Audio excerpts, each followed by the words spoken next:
Welcome back, everybody, to another brain-numbing episode about this epic coop build. We're going to continue with our series on making this coop even more epic. In the spirit of improving as we go along, I want to take a little time to talk about the mistakes that I made building this and some of the things I would have changed in hindsight, knowing what I know now. Let's get into it.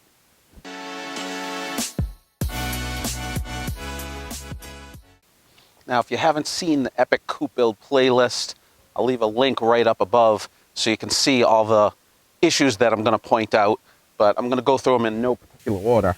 When I made this door, I decided against some bracing, thinking that it was light enough with the mesh, and turns out that it has sagged some. It's rubbing on itself right here. It's rubbing on the bottom here, and I think I am going to need to do some diagonal bracing, or I might try some metal square bracing around the edges. But if I was to do it over, I'd start with a sturdier design on this door. While we're at this door, I made it several inches wider than my wheelbarrow, but if I was doing this over again, I'd make it a good foot plus wider than my wheelbarrow.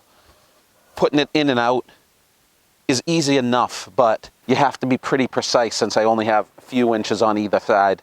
I'd make this a little bit wider. Here's a little minor one. On my entrance to my coop door in the rear, I've got a set of double barrel locks. But if you remember the design when I built this bottom door can't open unless this top door is open. So I could have put these barrel locks on the inside, since I would never be accessing this bottom door without having this top door open. And so that would just clean up a little bit of the look on the outside. So I would do that differently, but not a big deal, like I said, just in aesthetics. The roof came out amazingly, but man, it was a lot of work. If I were to do this again, and I would definitely suggest renting or getting yourself a nail gun and a compressor. It would have saved a lot of time. Man, that was a lot of work, but it did come out great. And if you're thinking about what that patch is there, stay tuned to a later episode. We'll discuss that too. Here's another very minor one. I think I would kick these locks over just a little bit more away from the edge to stop some inadvertent clicking on the wood here. There's still plenty of room to reach the lock, so you have another good almost inch to move it over and still be completely locked. I would move all my slide bolts over an extra half an inch or so. I felt like I did a great job leveling and preparing the foundation here. Instead of doing this built up crushed stone and cinder block, I think I would spend the time and effort to bump up this foundation and actually pour a whole foundation.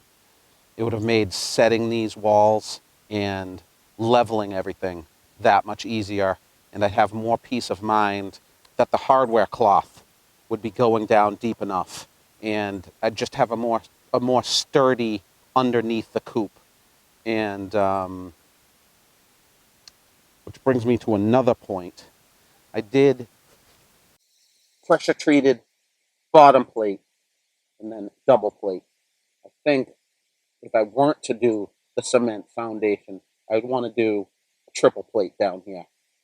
I just feel with all the debris that gets kicked up and the changing depth of the litter around the bottom of the coop, that I'd feel a little more confident that we wouldn't get rot out of the secondary sill here if I had an extra layer or if I had that cement foundation. One of the biggest lessons I've learned is that chickens are jerks. I built this great dust bath for them, and I ended up covering it because one of my chickens